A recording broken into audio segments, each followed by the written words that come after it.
ಸ್ನೇಹಿತರೆ, 2026 ವರ್ಷ ಆರಂಭವಾಗುತ್ತಿದ್ದಂತೆ ಈಗ ಕರ್ನಾಟಕ ರಾಜ್ಯ ಸರ್ಕಾರ ರಾಜ್ಯದ ಮಹಿಳೆಯರಿಗೆ ಒಂದು ಬೇಸರದ ಸುದ್ದಿಯನ್ನು ಕೊಟ್ಟಿದೆ.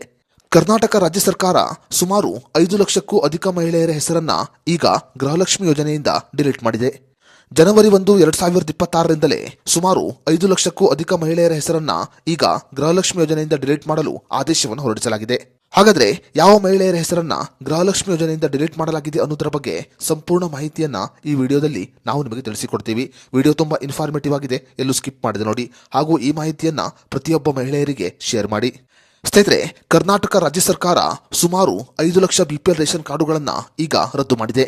ತೆರಿಗೆ ಪಾವತಿ ಮಾಡುತ್ತಿರುವವರು, ಜಿಎಸ್ಟಿ ಪಾವತಿ ಮಾಡುತ್ತಿರುವವರು ಮತ್ತು 1,20,000ಕ್ಕಿಂತ ಅಧಿಕ ವಾರ್ಷಿಕ ಆದಾಯವನ್ನು ಹೊಂದಿರುವವರ ಬಿಪಿಎಲ್ ರೇಷನ್ ಕಾರ್ಡುಗಳನ್ನ ಈಗ ರದ್ದು ಮಾಡಲಾಗಿದೆ. ಯಾವ ಕುಟುಂಬದ ಬಿಪಿಎಲ್ ರೇಷನ್ ಕಾರ್ಡುಗಳು ರದ್ದಾಗಿದೆಯೋ ಅಂತಹ ಕುಟುಂಬದ ಮಹಿಳೆಯರು ಇನ್ನು ಮುಂದೆ ಗೃಹಲಕ್ಷ್ಮಿ ಯೋಜನೆ ಹಣವನ್ನು ಪಡೆದುಕೊಳ್ಳಲು ಸಾಧ್ಯವಿಲ್ಲ. ಸುಮಾರು 5 ಲಕ್ಷ ಬಿಪಿಎಲ್ ರೇಷನ್ ಕಾರ್ಡುಗಳನ್ನ ಈಗ ಗುರುತಿಸಲಾಗಿದ್ದು, ಆ ಬಿಪಿಎಲ್ ರೇಷನ್ ಕಾರ್ಡುಗಳನ್ನು ರದ್ದು ಮಾಡಲು ಈಗ ಆದೇಶವನ್ನು ಹೊರಡಿಸಲಾಗಿದೆ. ಯಾವ ಕುಟುಂಬದ ಬಿಪಿಎಲ್ ರೇಷನ್ ಕಾರ್ಡುಗಳು ರದ್ದಾಗಿದೆಯೋ ಅಂತ ಕುಟುಂಬದ ಮಹಿಳೆಯರು ಫೆಬ್ರವರಿ ತಿಂಗಳಿಂದ ಗೃಹಲಕ್ಷ್ಮಿ ಯೋಜನೆ ಹಣವನ್ನು ಪಡೆದುಕೊಳ್ಳಲು ಸಾಧ್ಯವಿಲ್ಲ. ಕರ್ನಾಟಕ ಸರ್ಕಾರದ ಡಿಬಿಟಿ ಕರ್ನಾಟಕ ವೆಬ್ಸೈಟ್ಗೆ ಭೇಟಿ ಕೊಡುವುದರ ಮೂಲಕ ಗೃಹಲಕ್ಷ್ಮಿ ಯೋಜನೆಯ ಸ್ಟೇಟಸ್ ಅನ್ನು ಚೆಕ್ ಮಾಡಿಕೊಳ್ಳಬಹುದು.